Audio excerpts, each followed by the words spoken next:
হুগলির আদি সপ্তগ্রামের বাসিন্দা বিদ্যাধর মল্লিক মাত্র 10 বছর বয়সে দৃষ্টিশক্তি হারান। তবে প্রতিবন্ধকতার কাছে হার মানেননি তিনি। দক্ষিণ 24 পরগনার নরেন্দ্রপুর রামকৃষ্ণ মিশনে ব্লাইন্ড স্কুলে পড়াশোনা করেন।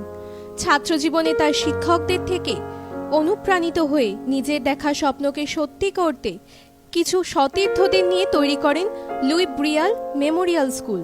সম্পূর্ণ বিনামূল্যে শিক্ষার আলো পৌঁছে দেন দৃষ্টিহীন ছাত্রদের কাছে। 26শে সেপ্টেম্বর ঈশ্বরচন্দ্র বিদ্যাসাগরের জন্মবার্ষিকী উপলক্ষে এই অসামান্য শিক্ষককে মেমেন্টো এবং উত্তরীয় দিয়ে সম্মানিত করল বাংলা পক্ষ। নিজের অবসর সময়টা নিজের ঘরেই কাটান বিদ্যাধর বাবু।